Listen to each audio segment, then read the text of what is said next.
What is Cruz Country? Cruz Country for me is a family. It's actually my family's legacy. And truth be told, I really feel that Cruz Country represents creating that greatness in your life. And we do that utilizing exercise, nutrition, mindset. To go deeper, to get to the backstory of how this even came about, obviously my last name is Cruz. I played basketball, I played soccer, I played baseball, and I was decent at all of them. I was a pretty well-rounded athlete. I was never gifted in any of them to say, wow, that he's gonna go professional. But there was something about running cross country and track that really appealed to me, because it didn't really matter how gifted or not.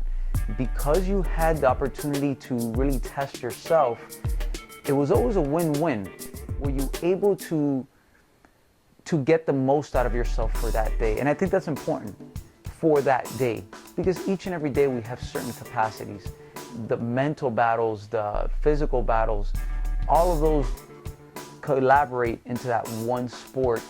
To me, it was the best representation of who I was, or still am, as a person. And so in order to run cross country successfully, you have to have a certain character, determination, a will, willing to grind, get up every morning, do your miles, put in the work that other people are not willing to do.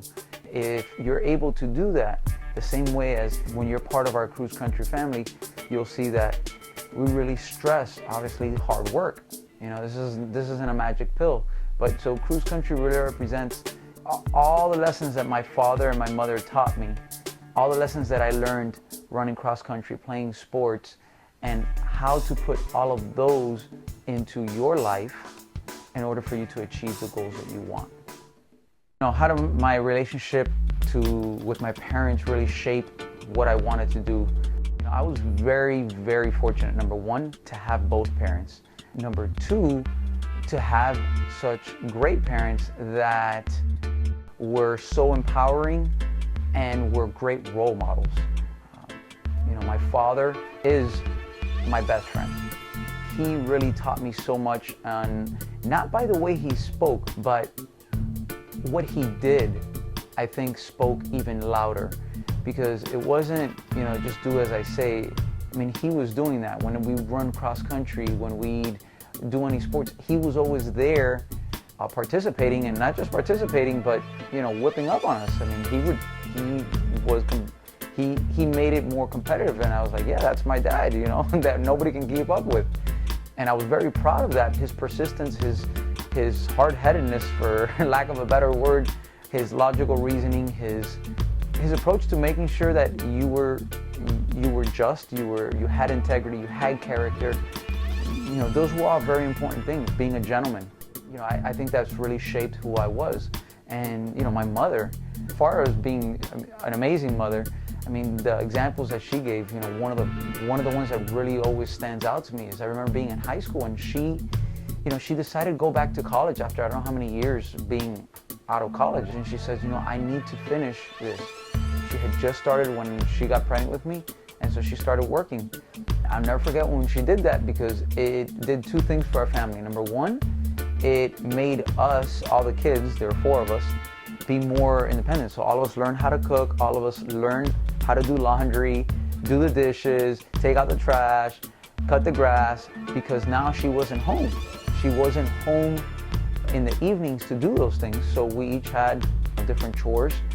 But I learned a lot, and more retrospectively, I don't think I appreciated it as much during that time.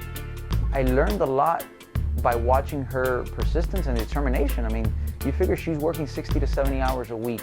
She's taking care of all of us. She then decides to start going to school, and this is in the evening after work, so you can imagine how exhausted. And then she would spend hours on Saturday just going to class and studying and studying and studying, because those were the times that she had to do that.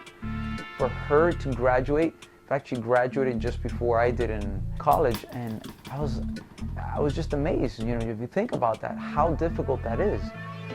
And so my parents were such a huge inspiration, and they always, I remember my father saying to me, don't choose a profession or don't choose a career based on how much you think you're going to get paid. He goes, do what you love. No matter the times, whether they're good, that you're getting paid an enormous amount, or they're bad, that, you know, you're doing this for free, you're still going to be happy because you're doing